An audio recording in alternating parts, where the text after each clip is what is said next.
முன் யாழ்ப்பாணத்தில் அங்கே இருக்கும் துணை தூதரகத்தைச் சேர்ந்த ராஜதந்திரிகள் ஒரு விருந்து உபசாரத்தை வைத்தார்கள். அதில் பத்திரிகாதிபர்கள் கூடியிருந்த ஒரு மேசையில் ஒரு விடயம் சொல்லப்பட்டது. நாங்கள் பலாலி விமான நிலையத்தை விஸ்தரிக்க விரும்புகிறோம், ஆனால் அதற்கு தமிழ் தலைமைகள் குறிப்பாக வடமாகாண சபை ஒத்துழைப்பதில்லை. அந்த விஸ்தரிப்புக்கு நாங்கள் ஒரு அங்குல நிலத்தை கூட கேட்கவில்லை. ஆனால் உங்களுடைய பத்திரிகை என்று சொல்லப்படாது, இந்த ஒரு பத்திரிகையாளர் சொல்லப்பட்டது. உங்களுடைய பத்திரிகையில் ஒரு செய்தி வந்திருந்தது, நேற்று 15,000 ஏக்கர் நிலத்தை நாங்கள் கேட்கிறோம் என்று அதில் ஒரு செய்தி வந்திருந்தது. ஆனால் நாங்கள் அப்படி எந்த ஒரு அங்குல நிலத்தை கூட மேலதிகமாக கேட்க மாட்டோம் என்று முதலமைச்சருக்கு எப்பொழுதோ உறுதிமொழி இருந்தோம். ஆனாலும் அப்படி ஒரு செய்தி வருகிறது.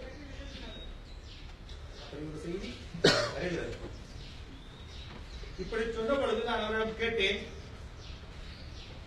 அப்படி என்றால் பலாலியை தருவதற்கு அரசாங்கம் ஒப்புக்கொண்டு விட்டதா என்று. அப்படி யோசிக்கலாம் என்று சொன்னார். நான் சொன்னேன், இல்லை, பலாலியை தருவதற்கு முதலில் அரசாங்கம் ஒப்புக்கொள்ளாது.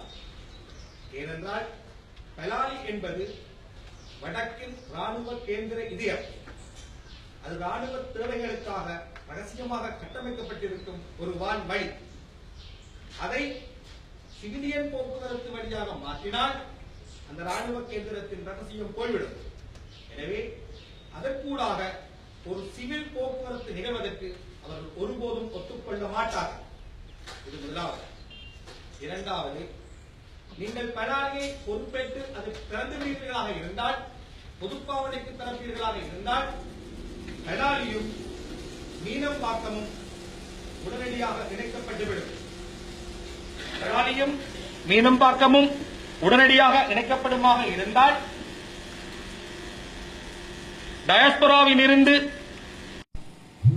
தாயகத்துக்கு வரும் தமிழர்கள் தமிழ்நாட்டுக்கு வந்து ரங்கநாதன் தெருவில் செழிப்பாக பொருட்களை வாங்கிக் கொண்டு பலாலியூடாக வடக்குக்கும் கிழக்குக்கும் போவார்கள். அதாவது பலாலிக்கும் மீனம்பாக்கத்துக்கும் இடையில் ஒரு மிகவும் ஸ்திரமான ஸ்தூலமான விதங்களில் ஒரு பொருளாதார வான்வழி போக்குவரத்து ஸ்தாபிக்கப்பட்டுவிடும்.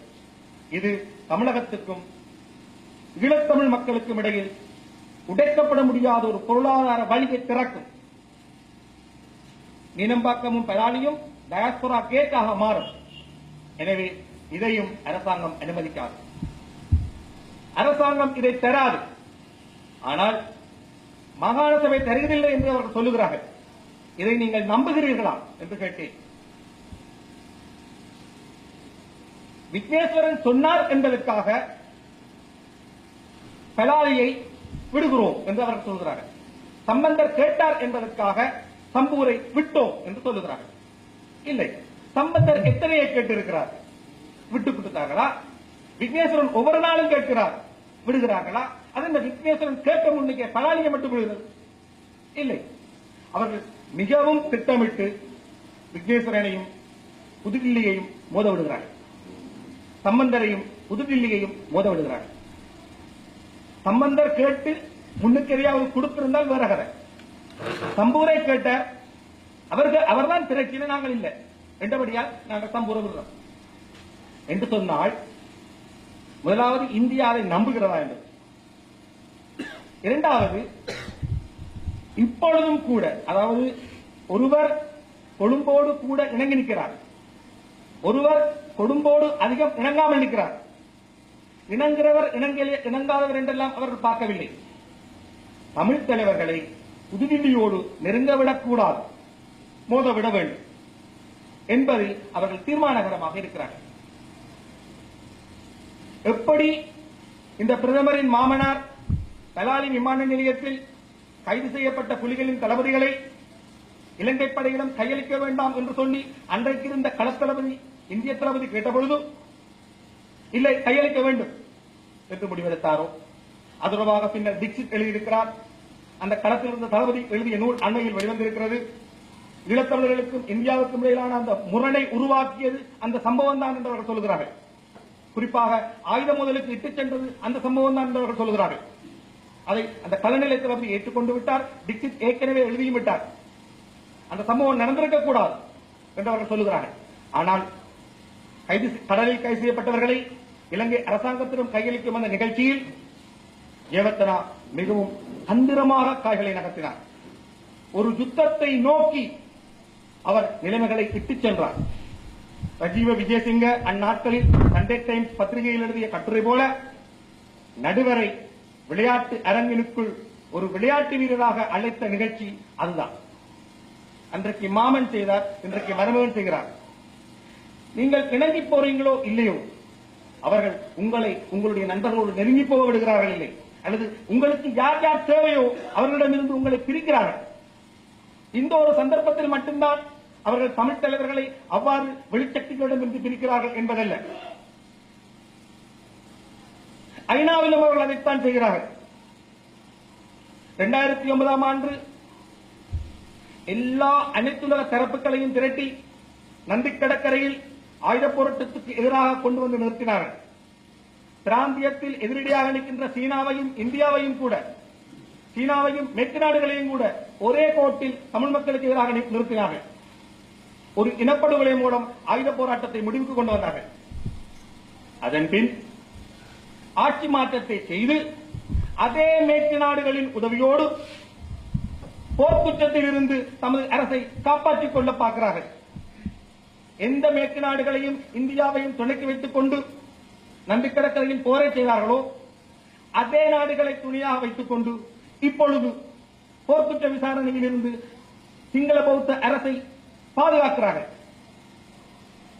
ஆட்சி மாற்றத்துக்கு முன்பு மனித உரிமைவாதிகளாக செயற்பாட்டாளர்களாக தமிழ் மக்களை நோக்கி வந்த லிபரல் டெமோக்ராட் தாராண்மைவாதிகள் பலர் இப்பொழுது அரசாங்கத்துக்கு வெள்ளையடிக்கிறவர்களாக மாறிவிட்டார்கள்.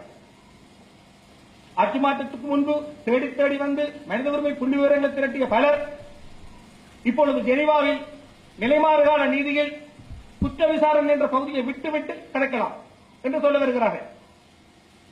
ஆட்சி மாற்றத்துக்கு முன்பு தமிழ் மக்களுக்கு என்ன நடந்தது என்பதனை நமது செயற்பாட்டாளர்கள் சொல்லும் பொழுது சில ராஜதந்திரிகள் கண்கலங்குவார்களாம். இன்றைக்கு அவர்களே சொல்லுகிறார்கள் இந்த அரசாங்கம் நல்லது, அதோடு ஒத்துப்போங்கோண்டு. ஆட்சி மாற்றத்துக்கு முன்பு ஒரு பெண் செயற்பாட்டாளர் சொன்னார், அமெரிக்க உயர்மட்ட அதிகாரிகள் தங்களோடு நாட்கணக்காக மணித்தியால கணக்காக மினக்கட்டிருந்து புள்ளிவிவரங்களை சேகரிப்பார்கள், தொகுப்பார்கள், உறுதிப்படுத்துவார்கள். ஆனால் அதே மேல்மட்ட அதிகாரி ஆட்சி மாற்றத்தின் பின் இலங்கைக்கு வந்த பொழுது சந்திப்புக்கு நேரம் ஒதுக்கவில்லை. இவர்களுக்கு உண்மையாகவே மனித உரிமைக்காக போராடிய பலர் தாங்கள் இப்பொழுது கைவிடப்பட்டதாக உணர்கிறார்கள். ஆட்சி மாற்றத்தின் பின் தாங்கள் ஒரு கறிவேப்பிலை போல பயன்படுத்தப்பட்டுவிட்டு தூக்கி எறியப்பட்டு விட்டதாக உணர்கிறார்கள். இதில் சிங்கள சிவில் சமூகங்கள், சிங்கள லிபரல் தாராண்மைவாதிகள், கொழும்பில் இயங்குகின்ற பெரும்பாலான தாராண்மைவாதிகள் அரசாங்கத்துக்கு வெள்ளையடிக்கிறவர்களாக மாறிவிட்டார்கள். கடந்த ஜெனீவாவில் அவர்கள் அதைத்தான் செய்தார்கள். பாருங்கள், முழு உலக சமூகத்தையும் ஒன்றாக திரட்டி ஆயுத போராட்டத்தை தோற்கடித்தார்கள். திரும்பவும் 7 ஆண்டுகளின் பின் முழு உலக சமூகத்தையும் ஒன்றாக திரட்டி குற்ற விசாரணையிலிருந்து தமது அரசை பாதுகாக்கின்றார்கள். அவர்களுடைய ராஜதந்திரம் செழிப்பாக இயங்குகிறது. அது அன்றைக்கு செய்ததைத்தான் இன்றைக்கும் செய்கிறது. நாங்கள் என்ன செய்து கொண்டிருக்கிறோம்? நாங்கள் ராஜதந்திர போர் என்று சொன்னோம் 2 ஆண்டுகளுக்கு முன். போர் என்றால் சாதாரணமான விஷயமா? அதுக்கு பிரிகேட் வேணும். எங்களிடம் டிப்ளமேட்டிக் பிரிகேட் இருந்தனவா? இல்லை. ஒரு ராஜதந்திர போரை செய்வதென்று சொன்னால் அதற்கு முதலில் ஒரு foreign policy வேண்டும். ஒரு foreign policy வேண்டும் என்று சொன்னால் அதை உருவாக்குவதற்கு think tanks வேண்டும். think tanks வேண்டும் என்று சொன்னால் அதை உருவாக்குவதற்கு ரிசர்ச் சென்டர்ஸ் வேணும். தமிழ் அரசியலை அறிவுபூர்வமானதாக மாற்ற வேண்டும். அப்படி ஏதும் காரியம் செய்யப்பட்டிருக்கிறதா? இல்லை. ஒரு பொருள்படுத்தி இல்லாமல் டிப்ளமேட்டிக் போர் என்று பிரகடனம் செய்கிறோம். எப்படி செய்ய முடியும்? ஏற்கனவே தமிழ் அரசியல் பாரம்பரியம் எனப்படுவது மிக பலவீனமான ஒரு ராஜதந்திர பாரம்பரியத்தை தான் கொண்டிருக்கிறது. ஈழத்தமிழர்கள் மத்தியில் செழிப்பான ஒரு ராஜதந்திர பாரம்பரியம் இல்லை. தனிநபர்களின் மேதாவிலாசங்களின் மீது கட்டியெழுப்பப்பட்ட தனித்தனி ராஜதந்திர போக்குகள் தான் உண்டே தவிர ஒரு டீமாக ஒரு நிறுவனமயப்பட்ட ராஜதந்திர அணுகுமுறை ஈழத்தமிழர்களிடம் இருக்கவில்லை. ஈழத்தமிழர்களிடம் மட்டுமல்ல, தமிழகத்திலும் இருக்கவில்லை. மொத்த தமிழ் பரப்பிலுமே ராஜதந்திரத்தில் நாட்டமற்ற ஒரு மக்களாகத்தான் தமிழ் மக்கள் காணப்படுகிறார்கள். எங்கிட்ட ஜீன்ஸுக்கள் அது இல்லையோ தெரியாது. எங்களிடம் பேரரசுகள் இருந்திருக்கின்றன. இந்த பேரரசுகள் பக்தி இலக்கியங்களை உருவாக்கி இருக்கின்றன.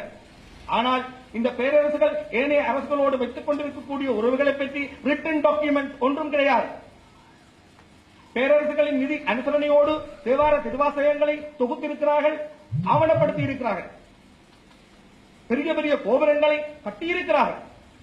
அங்கோவாட் வரையிலும் கோபுரங்களை கட்டியிருக்கிறார்கள். ஆனால் இந்த பேரரசுகள் ஏனைய அரசுகளோடு எப்படிப்பட்ட ராஜ்ய உறவுகளை பேணின என்பதை நாங்கள் பார்ப்பதற்கு ஒரு எழுதப்பட்ட ஆவணம் கூட கிடையாது. மட்டுமல்ல, தமிழ்நாட்டில் இருந்து டிப்ளமேட்டிக் சர்வீஸுக்கு போகிறவர்களின் தொகையும் குறைவு. அதற்குள் போய் பிரகாசித்தவர்களும் குறைவு. பிரகாசித்தவர்கள் கூட பெருமளவுக்கு பிராமணர்கள். ஏனென்று சொன்னால் ஒரு விளக்கம் சொல்லப்படுகிறது. தமிழ்நாடு தொடக்கத்தில் இருந்தே இந்தி எதிர்ப்பு, மத்தி எதிர்ப்பு என்று போராடிய மாநிலம். அது தன்னை சென்ட்ரல் கவர்மெண்டோட சேர்த்து அடையாளம் காணல. எனவே அது டிப்ளமேட்டிக் சர்வீஸுக்கு பெருசா போகல. மத்திய அரசுக்கு தான். மறுபலமாக ஈழத்தமிழர்களை பார்ப்போம். நீங்கள் டயஸ்போராவுக்கு போனீர்களாக இருந்தால் புலம்பெயர்ந்த தமிழர்கள் மத்தியிலே 2ஆம் 3ஆம் தலைமுறை பிள்ளைகள் என்னத்தை படிக்கிறது என்று கேட்டால் கிரிமினல் லோ போன்ற துறைகளில் தான் அவர்கள் கூட ஈடுபடுகிறார்கள். அல்லது வளமோட மருத்துவம், சட்டம், பொறியியல் போன்ற எங்களோட வளமையான அந்த லிஸ்ட். ஏன் ராஜதந்திரவியல், இன்டர்நேஷனல் ரிலேஷன்ஸ் போன்ற துறைகளில் எங்கள் பிள்ளைகள் அதிகம் ஊக்கமாக படிப்பதில்லை? ஏனென்றால் நாங்கள் ஒரு அரசற்ற தரப்பு என்பதா காரணம். ஒரு அரசற்ற தரப்புக்கு இது தேவையில்லை என்பதனால் எங்களோட பிள்ளைகளை நாங்கள் இந்த விஷயங்களில் ஊக்குவிக்கிறோம் இல்லையா? எல்லா வளங்களும் மிகுந்த டயஸ்போராவில் கூட 2ஆம் 3ஆம் தலைமுறை பிள்ளைகள் மேற்படிப்புக்கு, முதலாம் பட்ட படிப்புக்கு என்னத்தை படிக்கும் என்று பார்த்தால் இந்த ராஜதந்திரவியலை படிக்கிறவர்களின் தொகை மிக குறைவு. இப்படியாக ஒரு பலவீனமான ராஜதந்திர பாரம்பரியம் தான் தமிழ் மக்களிடம் உண்டு. ஏற்கனவே பலவீனமான ஒரு ராஜேந்திர பாரம்பரியத்துக்குள் திடீரென்று ஆட்சி மாற்றத்தின் பின் இனி ராஜதந்திர போர் தான் என்று பிரகடனம் செய்தார். செய்த பிறகாவது அதற்குரிய ஏற்பாட்டை பற்றி யோசித்தோமா? இல்லை. போர் என்பது ஒரு பெரிய வார்த்தை. ஒரு போரை சும்மா செய்ய முடியாது. ராணுவ போர் என்று சொன்னாலே அதுக்கு வேவு தயாரிப்பு, படைக்கல தயாரிப்பு, பயிற்சி என்று பல ஆண்டுகள் எடுக்கும். சும்மா இல்லை. அது ஒரு சயின்ஸ். யுத்தத்திலாவது உணர்ச்சிக்கு, வீரத்துக்கு, ரோசத்துக்கு, மானத்துக்கு சில நேரங்களில் இடம் இருக்கு. ஒரு வீரனே சமர்க்களத்தின் போக்கை தீர்மானிக்க முடியும். ரஷ்யாவின் லெனின்கிராட் முற்றுகை அப்படித்தான் வெற்றி கொள்ளப்பட்டது. யாழ்ப்பாணத்தில் கோட்டை சண்டை ஒரு காவலரன் தொடர்ந்து விழாமல் நின்றதனால் தான் வெற்றி கொள்ளப்பட்டது. அப்படி யுத்தத்தில் நடக்கலாம். ஒரு காவலரனே சமரின் போக்கை மாற்றும். ராஜதந்திர போர் அப்படி அல்ல. அது முழுக்க முழுக்க மேத்தமெட்டிக்கல். கணிதங்களின் அடிப்படையில் அது முழுக்க முழுக்க விஞ்ஞானம், கணிதம். அதுல உணர்ச்சிக்கு, ரோசம், மானம் இதுகளுக்கு இடம் கிடையாது. அது முழுக்க முழுக்க அறிவியல். இன்றைக்கு ராஜதந்திரவியல் எனப்படுவது ஒரு பரந்துபட்ட மல்டி டிசிப்ளினான ஒரு அறிவியல் துறையாக வளர்ந்துட்டு மேற்கத்திய பல்கலைக்கழகங்களில் பீடத்தகமை பெற்ற ஒரு துறை. அது பீடத்தகமை பீடமாக இருக்கு. சர்வதேச உறவுகள், ராஜ்யவியல் என்பது ஒரு பல்கி பெருகிய துறை. அங்கே ஒரு ராஜதந்திரி தனிய அரசறிவியல், வரலாறு, பொருளாதாரம் போன்றவை மட்டுமல்ல, உளவியலும் அறிந்திருக்க வேண்டும். பாடி லாங்குவேஜ் தெரிஞ்சிருக்கணும். முன்னுக்கு இருக்கிறவன் கண்ணசைவை, கையசைவை, காலசைவை, எப்படி இருக்கிறார், எப்படி காலுக்கு மேல கால் போடுகிறார், நான் சொல்வதை எப்படி லிசன் பண்ணுகிறார் போன்ற எல்லாவற்றையும் கணித்து முடிவெடுக்கும் அளவுக்கு ராஜதந்திரிகள் பயிற்றப்படுகிறார்கள். அப்படி ஒரு துறை, இப்படி ஒரு துறையை நாங்கள் எப்படி பார்க்கிறோம்? இந்த 2 வருஷங்களா அப்படி பார்த்தோம். போரே நடக்கவில்லை, ராஜதந்திர போரே நடக்கவில்லை என்று சொன்னால் ஒரு ராஜதந்திர போரை எதற்கு செய்ய வேண்டும்? ஒரு தேசமாக சிந்திக்க வேண்டும், எங்களை ஒரு தேசிய இனமாக யோசிக்க வேண்டும். அப்பொழுதுதான் ஒரு வெளியுறவு கொள்கைக்கு போவோம். அரசாங்கத்தின் தொங்கு தசைகளாக இருக்க போகிறோம் என்றால் எங்களுக்கு அரசாங்கத்தின் வெளியுறவு கொள்கை தான் எங்களுடையது.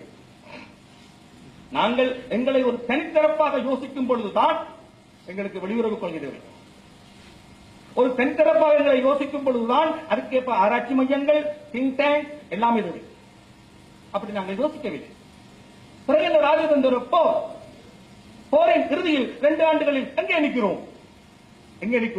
2 ஆண்டுகள் அவகாசம் வழங்கிவிட்டு நிற்கிறோம். 2 ஆண்டுகள் அவகாசம் வழங்கிவிட்டு நிற்கிறோம்.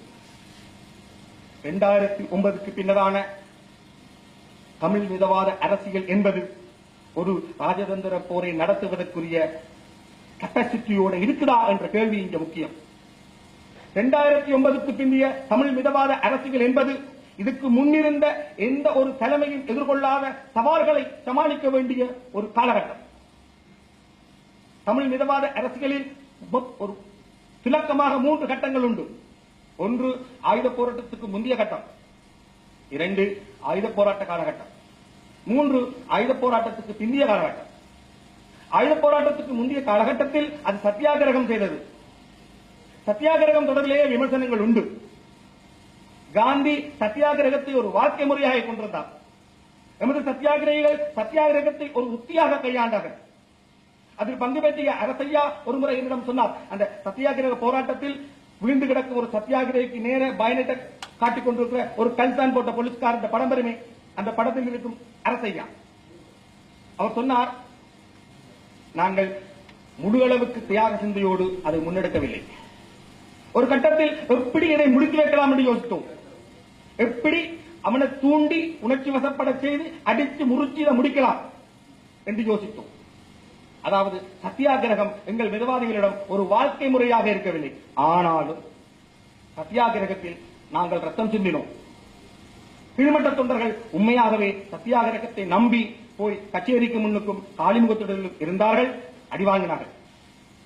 குறைஞ்சபட்சம் சத்தியாகிரகத்தில் இருந்த அந்த விசுவாசம் கூட இந்த ராஜதந்திர போரில் இருக்கவில்லை. முதலாம் கட்ட மிதவாதம் ஆயுத போராட்டத்தின் தந்தை. அது ஆயுத போராட்டத்தை குட்டி போட்டது. அதுதான் உண்மை. ஆயுத போராட்டம் எனப்படுவது முதலாம் கட்ட மிதவாதத்தின் குழந்தை. ஆனால் முதலாம் கட்ட மிதவாதம் தான் செய்த பிரகடனங்களுக்கு தானே தலைமை தாங்க முடியாமல் போன பொழுது ஆயுத போராட்டம் அந்த மிதவாதத்தை பின்னுக்கு தள்ளிவிட்டு முன்னுக்கு வந்தது. ஒரு கட்டத்தில் இந்திய இலங்கை உடன்படிக்கையின் பொழுது ஆயுத போராட்டம் மிதவாதத்துக்கு எதிராகவே திரும்பியது. தனக்கு பிரச்சனை அணுக்களை சுட்டு தீர்த்தது. அடுத்த கட்டம் ஆயுத போராட்டம் திரும்ப தன் வெற்றிகளை நிரூபித்துக் கொண்டு போன போது மிதவாதம் ஆயுத போராட்டத்தை ஏற்றுக்கொண்டு தன்னை சுதாகரித்துக் கொண்டது. இவ்வாறு மிதவாதம் தன்னை சுதாகரித்துக் கொண்டதன் விளைவுதான் TNA. ஆயுத போராட்டத்துக்கும் ஒரு தேவை இருந்தது. ஆயுத போராட்டம் தனக்கு ஒரு சர்வதேச அந்தஸ்தை அதிகரித்துக் கொள்வதற்கு ஒரு மிதவாத நீட்சி தேவைப்பட்டது. எனவே TNA உருவாக்கம் பெற்றது. இப்படியாக ஆயுத போராட்டத்தால் உற்பத்தி செய்யப்பட்ட TNA ஆயுத போராட்டத்தின் நிழலாகத்தான் இருந்தது, மையமாக இருக்கவில்லை. முடிவுகளை எடுக்கும் அந்த கெப்பாசிட்டியோடையும் இருக்கையில முடிவுகளை எடுக்கும் அந்த தகுதியும் அதுக்கு கொடுக்கப்படவில்லை. கிளிநொச்சியில் அதற்கு ஒரு அலுவலகமே திறக்கப்படவில்லை. இந்நிலையில் ஆயுத போராட்டம் தோற்கடிக்கப்பட்ட பொழுது மறுபடியும் நிழலாக இருந்த ஒரு அமைப்பு நிஜமாக மையமாக செயற்பட வேண்டிய ஒரு தேவை வந்தது. ஆனால் 2009 மேற்கு பின்னரான உளவியல் எனப்படுவது திரு செல்வநாயகம் கையாண்ட உளவியலை போன்றதுமல்ல, திரு அமுதலிங்கம் போன்றவர்கள் கையாண்ட உளவியலை போன்றதுமல்ல, திரு பிரபாகரன் கையாண்ட உளவியலை போன்றதுமல்ல. அது முற்றிலும் புதியது. இந்த பிராந்தியத்தில் ஈழத்தமிழர்களுக்கு மட்டுமேயான ஒரு தனி அனுபவம் அது. உலகில் மிகச்சில இனங்களுக்குத்தான் அப்படியான உளவியல் வந்திருக்கிறது. அது ஓர் இனப்படுகொலைக்கு பின்னரான கொந்தளிப்பான உளவியல். அந்த உளவியலை கையாள்வதற்கு ஒரு மிகப்பெரிய ஆளுமை தேவை. கூட்டு காயங்களோடும் கூட்டு மன வடுக்களோடும் வெள்ளாடிக் கொண்டிருக்கும் ஒரு மக்கள் கூட்டத்தை கையாள்வதற்கு ஒரு மகத்தான பேராளுமை வேண்டும். கூட்டு காயங்களுக்கும் கூட்டு மனவடுக்களுக்கும் சிகிச்சையாக அமையவில்லை ஒரு கூட்டு பொறிமுறையை கண்டுபிடிக்கும் ஒரு மகா மருத்துவர், பல மகா மருத்துவர்கள் வேண்டும். அவர்களால் தான் 2009 மேற்கு பின்னரான அந்த உளவியலை கையாளவும் வெற்றிகரமாக தலைமை தாங்கவும் முடியும். அப்படி அல்லாததன் விளைவுதான் ராஜதந்திர போர் என்பது ஒரு காகித போராகவே நடந்து கொண்டிருக்கிறது. இப்பொழுது நேரமெல்லாம் இழந்து 2 ஆண்டுகால அவகாசத்தை கொடுத்துவிட்டு நிற்கிறோம். முன்னம் வழங்கப்பட்ட 18 மாத கால அவகாசம் முடிந்த பொழுது பிரதமர் ரணில் விக்ரமசிங்கே என்ன சொன்னார்? ஆட்சி மாற்றம் நிகழ்ந்த பொழுது நமது நீதி பரிபாலன கட்டமைப்பு சர்வதேச அளவில் அபகீர்த்திக்குள்ளாகி இருந்தது. ஆனால் இந்த 18 மாத காலகட்டத்துக்குள் நாங்கள் அதற்கு வெள்ளையடித்து விட்டோம். இந்த வார்த்தை நாங்கள் அதை திருப்பி எடுத்து விட்டோம். அது இப்பொழுது அங்கீகரிக்கப்பட்ட ஒரு நீதி பரிபாலன அமைப்பாக மாறிவிட்டது. எனவே நாங்கள் உள்நாட்டு விசாரணையை நடத்தக்கூடிய அளவுக்கு எங்கள் நீதி பரிபாலன கட்டமைப்பை நாங்கள் சீரமைத்து விட்டோம் என்று அவர் சொன்னார். இது இந்தியாவின் ஸ்டேட்மெண்ட் பத்திரிகையில் வந்திருக்கிறது. இனி 2 ஆண்டு காலம் முடிய சொல்லுவார்கள். பொறுத்துட்டு நடந்ததா? இல்லையே. அப்படி என்ன மன்னிப்போம்? தண்டனைக்கு பதிலாக மன்னிப்பு, நீதிக்கு பதிலாக நிவாரணம், இப்படி புதிய கோஷங்களோடு 2 ஆண்டுகள் முடியும் போது வருவார்கள். ஆனால் 2 ஆண்டுகள் முடிந்து நாங்கள் 2020க்குள் நுழையும் பொழுது மறுபடியும் தமிழ் மக்களுக்கு ஒரு பொன்னான வாய்ப்பு வர இருக்கிறது. ஒரு கசப்பான உண்மைதான்.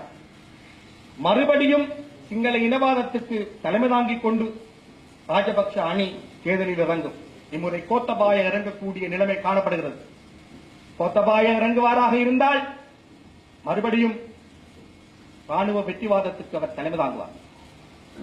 அவர் தலைமை தாங்குவாராக இருந்தால் மறுபடியும் நாடு வென்றவர்களும் தோற்றவர்களும் என்று 2ஆக பிளவரும்.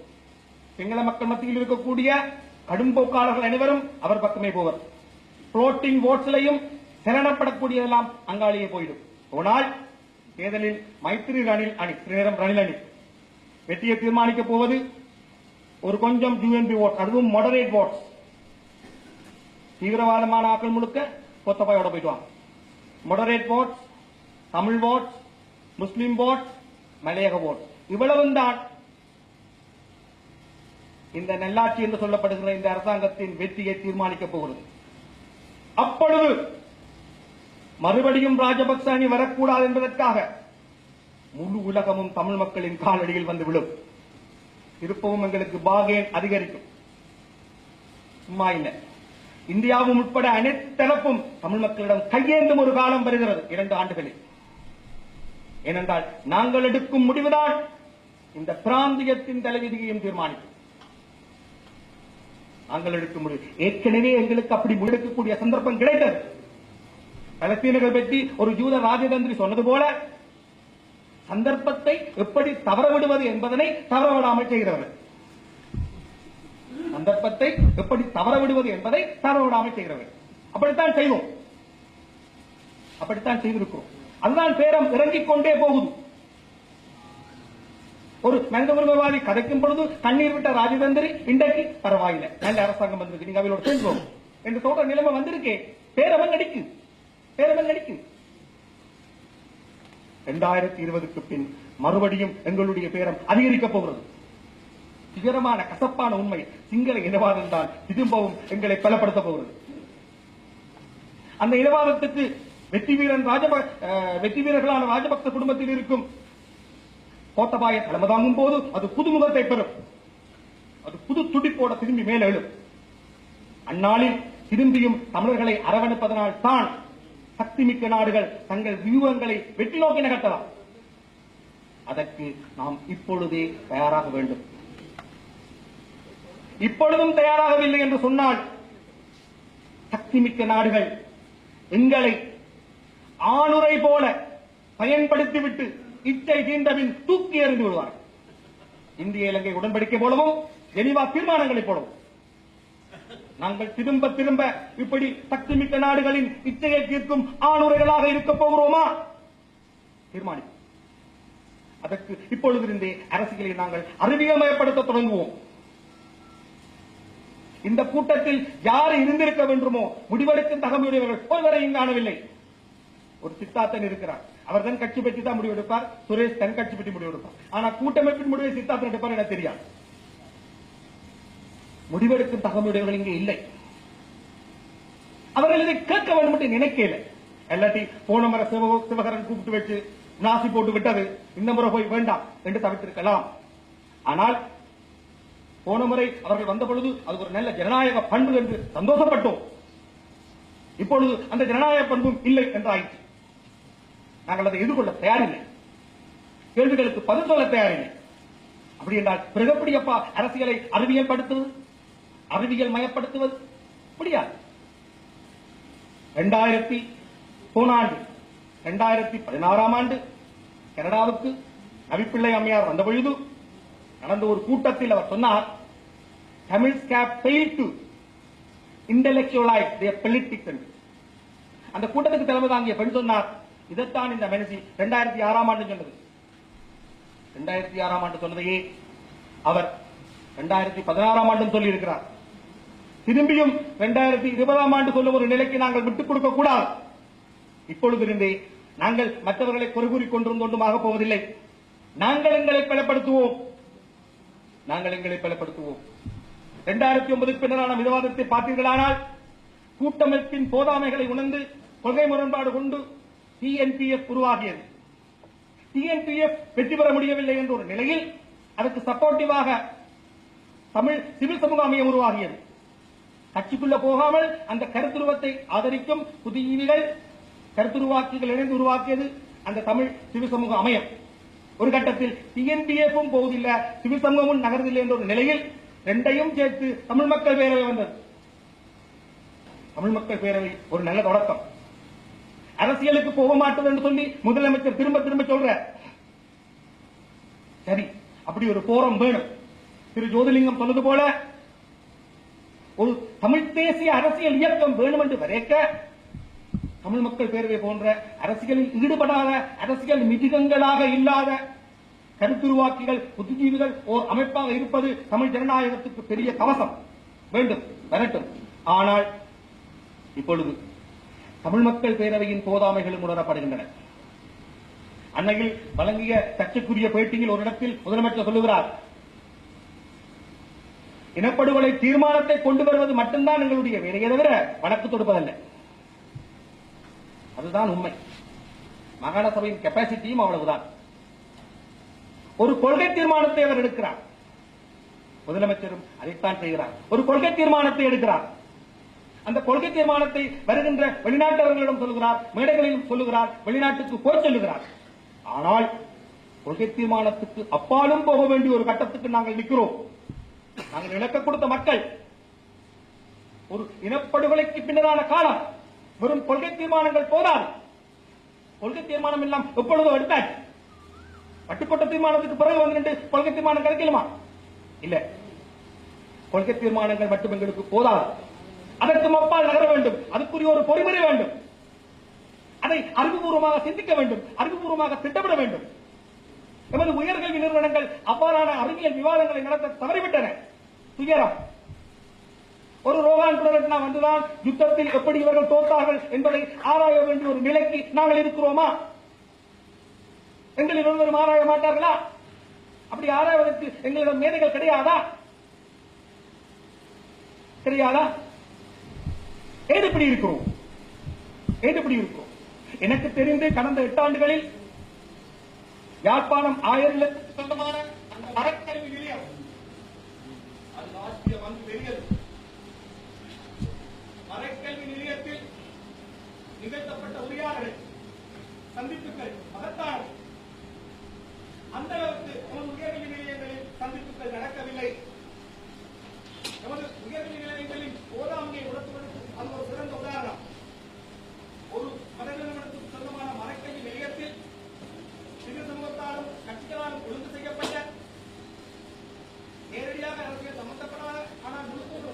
அறிவுபூர்வமான அணுகுமுறையை கொண்ட சந்திப்புகள் எத்தனையோ நடந்திருக்கின்றன.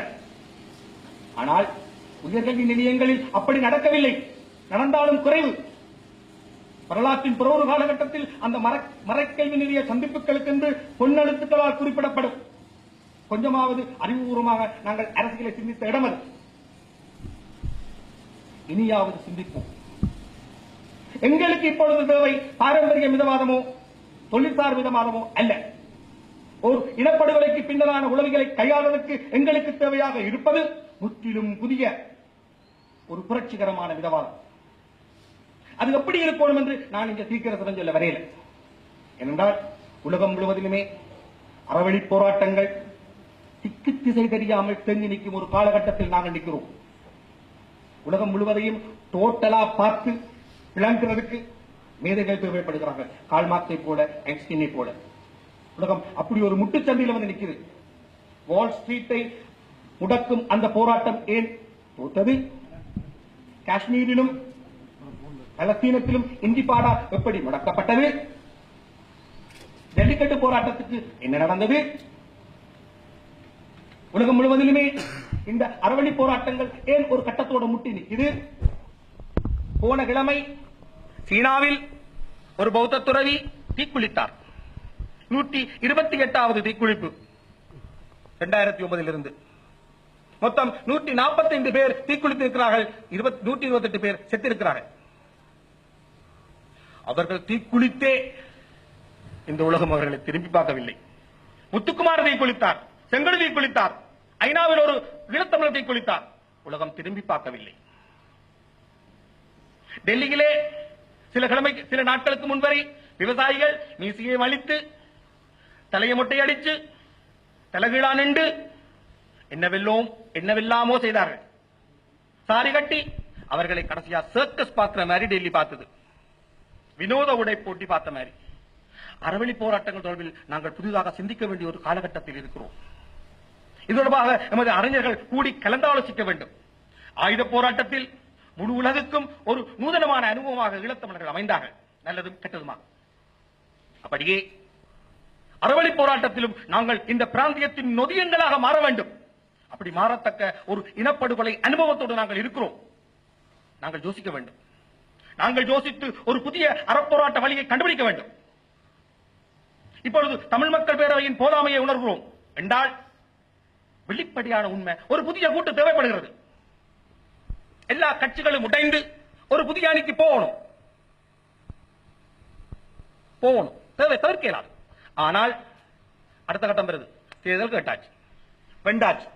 அடுத்த கட்டம் திருப்பியும் எம்பி மேயர், திருப்பியும் ப்ரொவின்சியல் கவுன்சிலர், திருப்பியும் டிக்ளேஷன் செய்யத்தான் செய்யப்படும். இல்லை, வேறு ஒன்றை புதிதாக செய்ய வேண்டும். அது எதை என்பதை தீர்மானியுங்கள். அந்த கூட்டு தன் பாட்டில் வளரும். முதலில் அது எதை என்பதை தீர்மானிப்போம். புரட்சிகரமான கொள்கை என்றேல் புரட்சிகரமான கட்சி இல்லை. புரட்சிகரமான கட்சி என்றேல் புரட்சி இல்லை. எனவே அடுத்த கட்ட அறவழி போராட்டம் தொடர்பில் தமிழ் மக்கள் ஆழமாக சிந்திக்க வேண்டும். அப்படி இல்லை என்றால் 2 ஆண்டு கால அவகாசம் முடியும் போது வரப்போகும் அந்த உயர் பேரம் கூடிய அந்த நாட்களை நாங்கள் வீணாக்கி விடுவோம். ராஜதந்திரவியல் பற்றி தமிழில் அதிகம் எழுதியவர் மு. திருநாவுக்கரசு.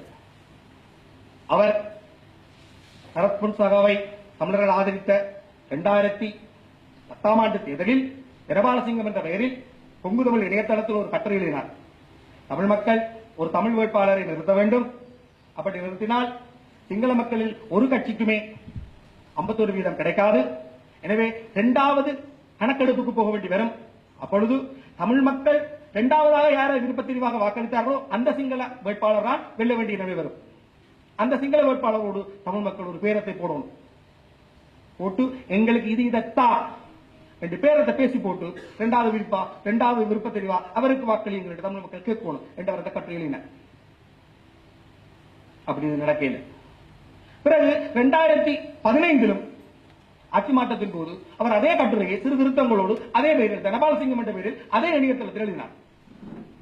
அப்பொழுது கோர்வையில் இருந்த ஒரு ஸ்காலர் அவர்கிட்ட கேட்டார், என்ன சார் 5 வருஷத்துக்கு முன்னாடி கட்டுரையை திருப்பியும் அப்படி எழுதுறீங்க? என்ன செய்ய 5 வருஷம் அரசியல் அப்படித்தானே நிக்குது. 5 வருஷத்துக்கு பின்னுக்கும் அப்படித்தானே இருக்கு. திரும்பியும் அவர் 2020 அப்படி ஒரு கற்று எழுதுற நிலைமை வரக்கூடாது.